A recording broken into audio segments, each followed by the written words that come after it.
This is Ms. Humbert here. Today we're going to be doing Unit 4 Notes 1. So we're going to talk about finding and factoring out the greatest common factor.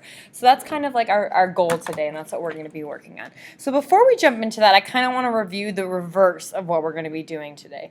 So in Unit 3, wow, this worked out really well for me. So in Unit 3, you guys had something like 3x squared times 4x squared minus 3x plus 2, okay? Then what you would do is you would take that and distribute it in. So you'd have 3 times 4, which is 12, and then you were going to add the exponents, which would give you x to the 4th. 3 times negative 3, which is negative 9. X squared times x to the 1st is x to the 3rd. And then you would have 3x squared times 2, which is going to be 6x squared. And you always wanted to make sure that your answer was going in standard form, which meant that your exponents were going in descending order. So then, taking a look at number 2, you had 4x cubed, and then on the inside, 3x squared minus 2x minus 1. So then you would go ahead and distribute that in. So 4 times 3 is 12. X cubed times x squared is x to the 5th, minus 4 times a negative 2, which is a negative 8. X to the 3rd times x to the 1st is x to the 4th. 4 times a negative 1, which is negative 4th, and then we get x to the 3rd. So since our answer is going in descending order, that's our final answer. So now, let's go ahead and let's take a look at what the greatest common factor is. So the greatest common factor, or as we will call it, the GCF, because greatest common factor is a mouthful, is the largest factor that can be taken out or divided out from each term. That's really important that you know that it has to be able to come out of each term. Otherwise, it doesn't work. Again, down here, it was so important that we wrote it twice. Okay, you really need to understand that it needs to come out of each term. So let's go ahead and let's take a look at the steps you will need to find the greatest common factor. The first thing you need to do is find the largest number that factors into each coefficient. Now remember, the coefficient is the number that's on the outside of all of the variables. Then you want to find the numbers largest variable that you can pull out. Again, it needs to come out of every single term. Then what you're going to do is divide each term by your GCF. And then you're going to rewrite it out so your polynomial is now multiplied by your new GCF. So we're basically going to take our answer for number 1 and we're going to turn it into what was given to us for number 1. So we're doing the exact opposite of what we did in problems 1 and 2. So let's go ahead and let's take a look at this problem. So just for starters, I'm going to start by making this chart, but I think most of you will pick it up pretty quickly. So I just want to write out the things that multiply to 12. So I have 1 and 12. I have 2 and 6, and I have 3 and 4. For 16, 1 and 16, 2 and 8, and 4 and 4. Okay, so the biggest number that goes into both is that 4. So that's the number I'm going to be taking out is a 4. And then I notice I have a squared and a to the 1st. So I can't overdraw my bank account. I can't take more a's than I have in each term. So the amount I can take out of each term without overdrawing is just a. I can't take any more than that because then I'd run out of a's in that second term. So now what I'm going to do is I'm going to divide each term by 4a. So 12 divided by 4 is 3. A squared divided by a is just a. Okay? Then 16 divided by 4 is 4, and a over a is going to cancel out. So that right there is our final answer for number 3.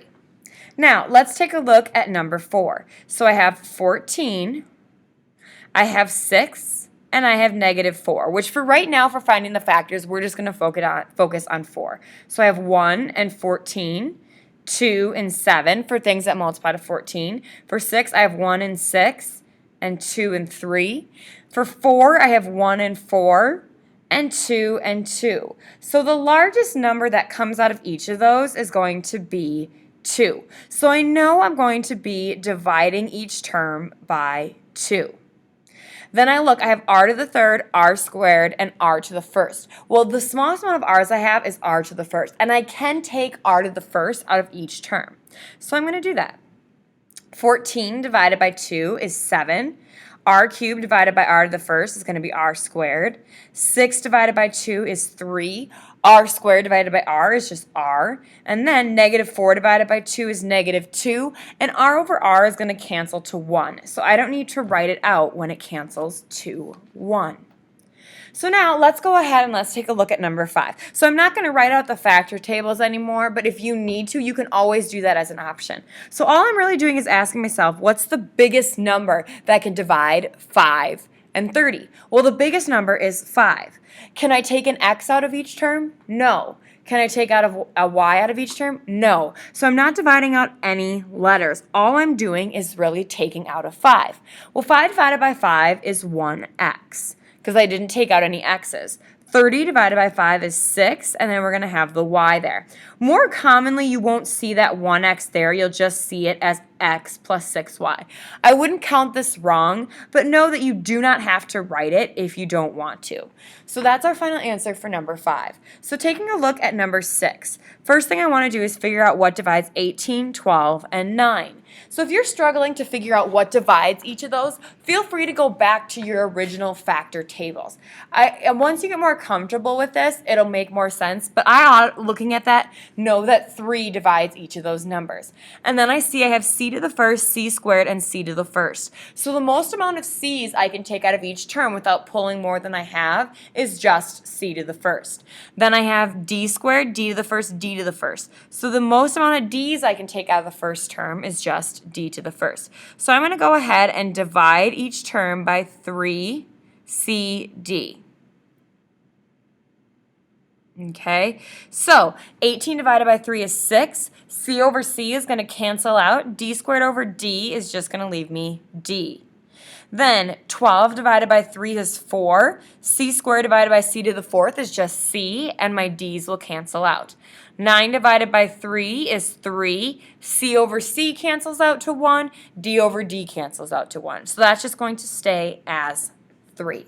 So that's my final answer for number 6. Now, let's take a look at number 7. So first thing I want to do is figure out what divides 12, 3, and 9. Well, that's going to be 3. And then I need to figure out what divides how many x's I can take out. Well, here I have x squared, x to the fourth, and then x to the seventh. So the smallest amount of x's I have is x squared. And we are able to take x squared out of each term, so we can take out x squared as the greatest common factor. So now I have y to the fifth, y to the third, y to the first. The smallest number of y's I have is y to the first, so that's what I'm going to take out as my greatest common factor. So now I'm taking each of these terms and I'm dividing them by 3x squared y.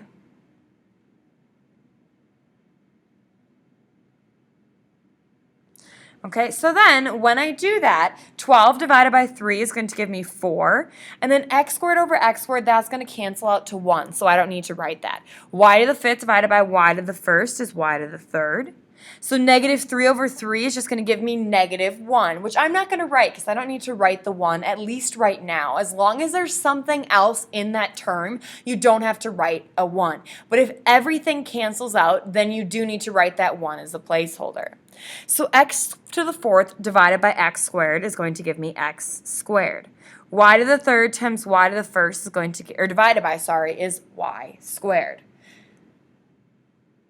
Okay, then we're going to do 9 divided by 3, which is just 3. X to the seventh divided by x squared is just x to the fifth. And then the y over y cancels out to 1, which we don't have to write because there's already something there.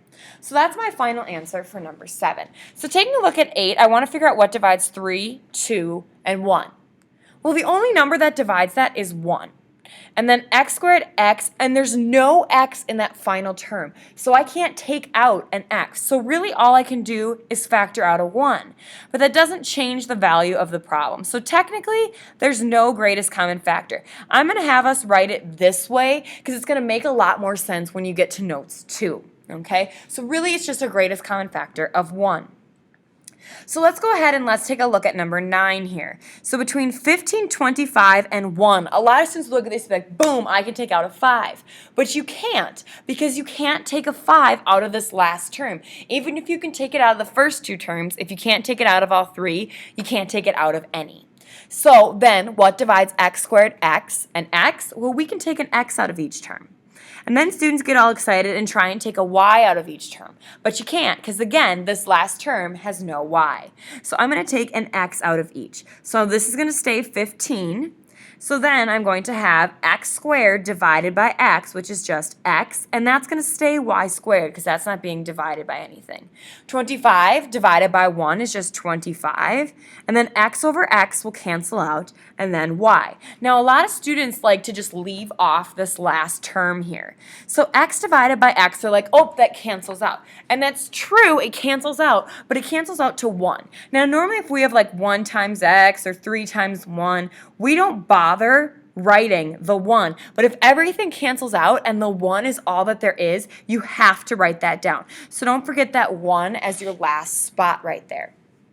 So, last but not least, taking a look at number 10, something that divides 8, 6, 2, and 9. So a lot of students are like, well, I could take 2 out of 2 of them, and I could take, 3 out of another couple. But if you can't take the same number out of every single term, you can't take a number out. So all we can take out is a 1.